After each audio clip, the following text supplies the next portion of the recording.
been to my films. Rosario, Dawson.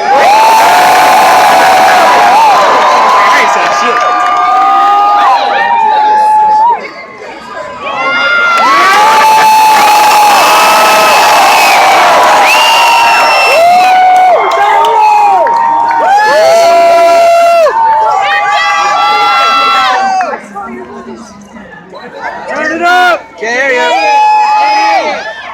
We love you! Yeah, Erica! We inside there!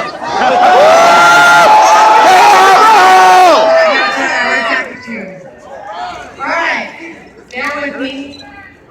I have a lot to say. Okay.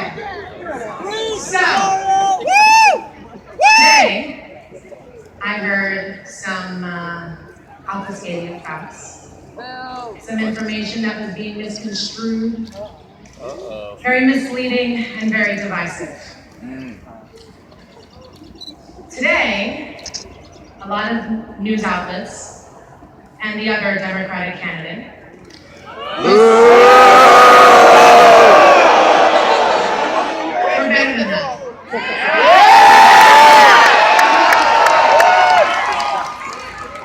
Now, there's this rumor that is being perpetuated that Trump talking about abortion and punishing women and doctors and for it, that somehow Bernie Sanders was saying that that wasn't an important issue. So the fact that he's always stood up for women's rights, and it's pro-choice, which the Democratic candidate very well knows. There is this rumor that is pushing out there that is because he's saying that we're giving Trump too much time on the airways and we need to stop feeding into that hate and talking about the issues, that somehow that meant that he doesn't care about women's issues. Shame on you, Hillary.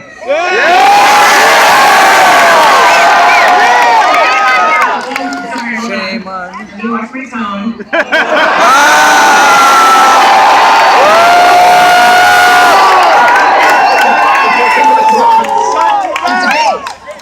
She already agreed to. Considering that in 2008 there were 26 debates, and she held Obama feet to the fire saying that she would debate anytime, anywhere. That's what you should do when you're trying to run the country. Let's very much hope that she does come. So I will say with a smile on my face that I'm excited about the fact that I don't have to vote against someone, that I get to vote for someone.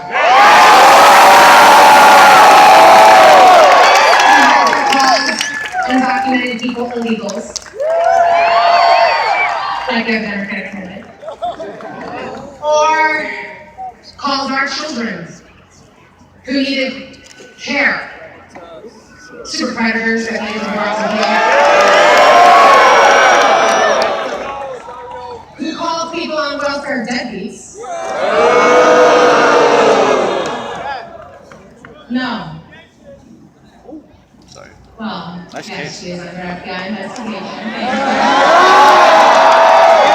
Thank you very much, but she's got to be interviewed a little bit. But no. The reality, when you're saying the types of things that have been said and trying to misconstrue and obfuscate the facts, you're trying to divide people. And I appreciate Gloria Steinem saying, I'm sorry for saying that us women, Bernie supporters, only because the boys are here. So I'm really glad to see quite a lot of females.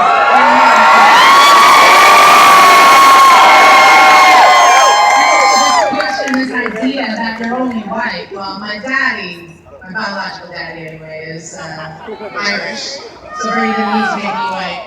Apparently all y'all are white. That's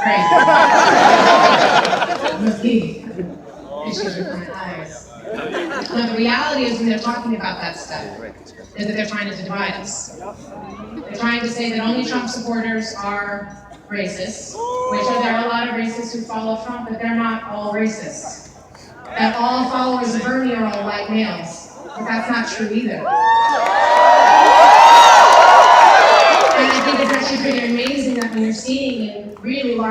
populations of white males and white females in certain states that have been poorly talked about. That they're there cheering for justice and equality, specifically racial and environmental and health.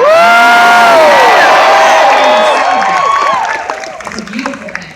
So this is what Bernie meant when he was talking about Trump getting too much attention and distracting us from the issues. Trump is getting $1.9 billion worth of free media.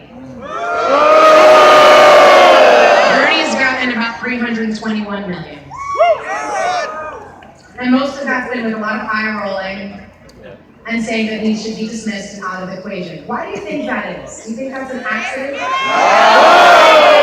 You don't really think about the fact that they're trying to say vote against him and forget about him.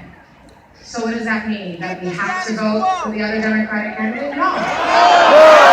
In the general election, we're in a primary and everybody should have their say.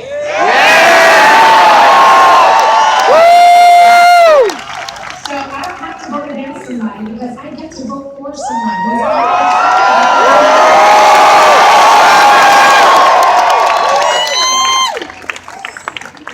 who's who marched with Martin Luther King.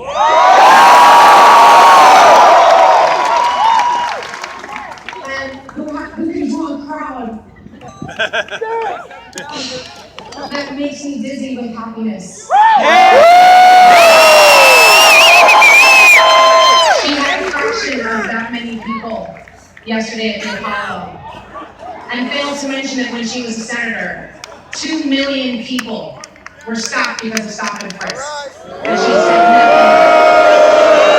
In 2006 alone, 506,000 people were stopped and frisked, 90% of which were innocent. Because shockingly, you can't judge a criminal by the color of their skin. And racial profiling is not okay. It is unjust and unnecessary, and we need to end that. So I just want to say something because I love you. We love you! Baby! My mom was raised on 107th Street.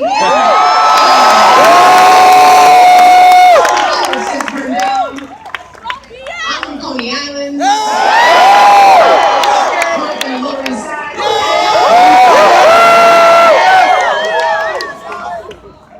And I want to say that we don't need to be divided. We need to be reaching out and talking to those folks who are supporting Trump. Why? Because they're supporting him for a reason. They're standing up behind him because he's against the establishment as well. And they're literally standing behind the guy who they know is going to go into the Oval Office and go, "You're fired." I don't understand that. But I'm supporting the guy who's looking at all of us and saying, "You're hired."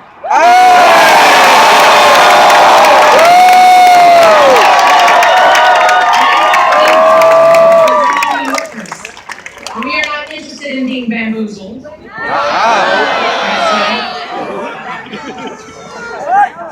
Or duped.